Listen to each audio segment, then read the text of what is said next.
अस्सलाम वालेकुम नाजरीन, आप देख रहे हैं प्रोग्राम तालीम और दुनिया। मैं हूं आपका मेज़बान राजा हसन।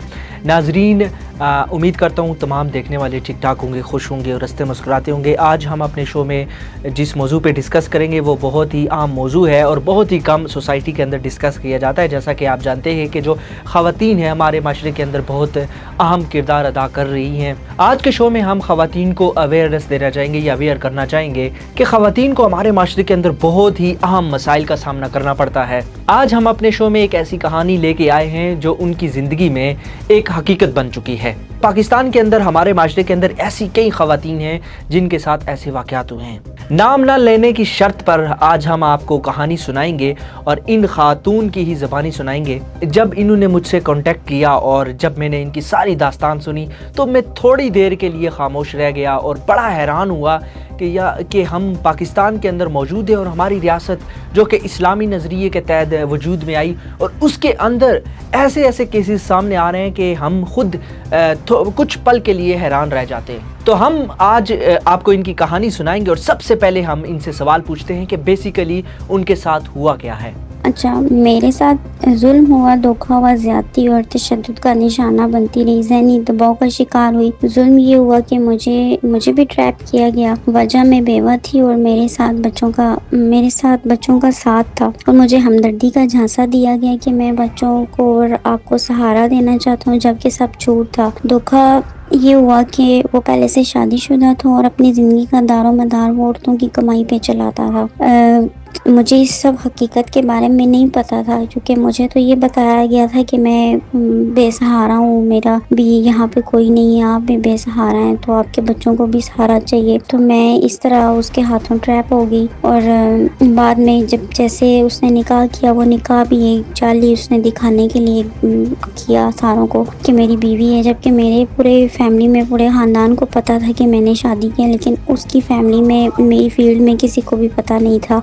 तो उसने मुझसे भी यही तवक्को रखी कि जिस तरह मैं बाकी लड़कियों को ट्रैप करता हूँ और उनसे फिर ब्लैकमेलिंग के तौर पे भी पैसे लेता हूँ, उनको फिर आगे पेश भी करता है तो लेता हूँ, तो मुझसे भी उसने यही तवक्को कि मेरा तो ताल्लुक एक अच्छी फैमिली से है, तो मैं उसकी इन तवक्कुआत पे पूरी नहीं उतरी। फिर उसने मेरे इनकार करने पे मुझे मारना शुरू कर दिया, तशद्दुद करना शुरू कर दिया, मेरे बच्चों को मारना पीटना। मेरे पास जो कुछ भी था, मेरे हस्बैंड का कुछ पैसे थे, कुछ ज्वेलरी वगैरह थी, वो मुझसे आस्ता आस्ता लेता गया। फिर तकरीबन शादी के 2 महीने बाद मुझे पता चला कि ये पहले से शादीशुदा है और इसके बच्चे हैं और बच्चे काफ़ी बड़े बड़े हैं। तो फिर इसको मुझे पता जब मैं खामोश थी, इसी वजह से कि मेरी भी बेइज्जती होगी ख़ानदान में, फैमिली में, कि मैं एक शादी इस तरह मेरे साथ हुआ। मैंने इस बात को छुपाए रखा, मैंने किसी को डिस्कस नहीं किया। मैंने कहा जो होना था वो हो गया, ठीक है, चलता है जैसे वो चलने दें। लेकिन फिर इसने इसका फ़ायदा उठाते हुए इसने मुझे मारना पीटना, मेरे से पैसे ले जाना, मुझसे मेरा जो था बैंक अकाउंट सारा कुछ उसने अपने अंडर में रखा हुआ था। मतलब बहुत ज़्यादती हुई, जुल्म हुआ, तशद्दुद तो उसका एक बन गया था। फिर उसने मुझे नशावर दवाइयाँ देना शुरू कर दी। तो मुझे तो आइडिया नहीं था कि मैं ट्रैप इस वजह से हुई कि वाकई में मुझे एक मर्द की ज़रूरत थी। और हमारे माशरे में ये नहीं कि मुझे सब औरतों को है, जो सिंगल मदर हैं उस सबको अपने।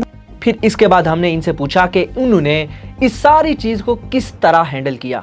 अच्छा, जहाँ तक बात है हैंडल की, तो मुझे बिल्कुल भी अंदाज़ा नहीं था कि सामने वाला कितना मक्कार और बेईमान है और कितना ताकतवर है। लेकिन फिर भी मैंने हिम्मत नहीं हारी और इस बंदे जिसने मुझे ट्रैप किया, मेरे साथ धोखा किया, फ्रॉड किया, जब मेरे ऊपर सारी हकीकत खुली तो आए रोज़ लड़ाई झगड़े, मार पीट, बच्चे भी डिस्टर्ब, मैं खुद ज़हनी तौर पर डिस्टर्ब थी। तो एंड इसने क्या किया कि मुझे नशा व अद्वियात खिलाना शुरू कर दी थी कि मैं बोल ना सकूं, किसी को कुछ बता ना सकूं। खैर मैं भी मैंने डट के मुकाबला किया। फिर जब इसने देखा कि ये तो बिल्कुल डटी हुई है, ये ना तो मेरी बात मान रही है ना अपना मुंह खोल रही है, लेकिन मैं एक ایک دفعہ تو میں سب کچھ اللہ پہ چھوڑ کے خاموش ہو جاتی تھی، لیکن پھر یہ سوچتی تھی کہ میں اگر خاموش رہ گئی، اسی طرح چلتا رہا، میری جان چلی گئی تو میرے بچوں کا کیا ہوگا، کہ بچے میرے بہت چھوٹے ہیں، نہ سمجھ ہیں۔ تو خیر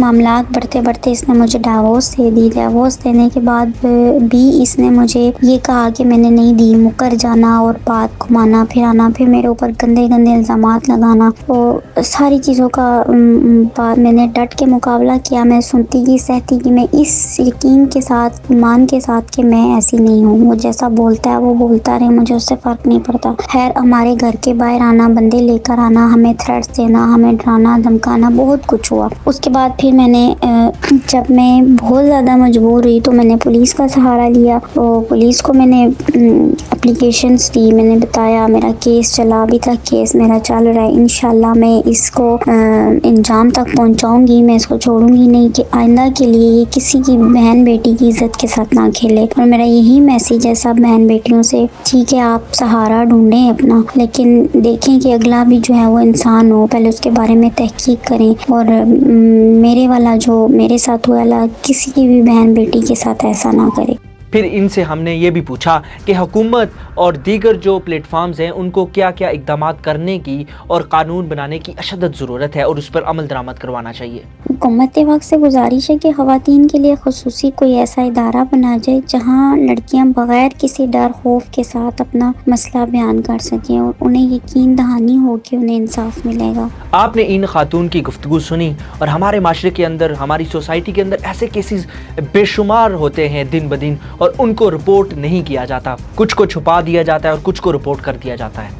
بحثیت پاکستانی ہمیں ان مسائل کو قانون کے مطابق ڈیل کرنا چاہیے۔ بحثیت پاکستانی ہمارے ملک کے اندر ایسے قانون لاگو ہونے چاہیے اور بننے چاہیے، اور ان پہ عمل درآمد بھی کرنا چاہیے کہ ہماری جو بچیاں ہیں، بہنیں ہیں، بیٹیاں ہیں، وہ اس ملک کے اندر محفوظ رہ سکیں، آئندہ کسی بھی تشدد، ناخوشگوار واقعے کا شکار نہ ہوں۔ امید کرتا ہوں آپ کو آج کا ہمارا یہ موضوع اور آج کا ہمارا شو پسند آیا ہوگا۔ آپ نے ان متاثرہ خاتون کی کہانی سنی، ان کی زبانی، اور ان کے ساتھ کیا ہوا، پھر انہوں نے کیا رائے دی باقی خاتون کو، باقی لڑکیوں کو۔ آئی ہوپ کہ آپ کو یہ پروگرام پسند آیا ہوگا۔ انشاءاللہ نیکسٹ کسی اور موضوع، کسی اور گیسٹ، کسی اور کہانی کے ساتھ آپ کی خدمت میں ہوں گا۔ دیکھتے رہیے ASFE ورلڈ TV، اور مجھے دعاؤں میں یاد رکھیے گا۔ خدا حافظ۔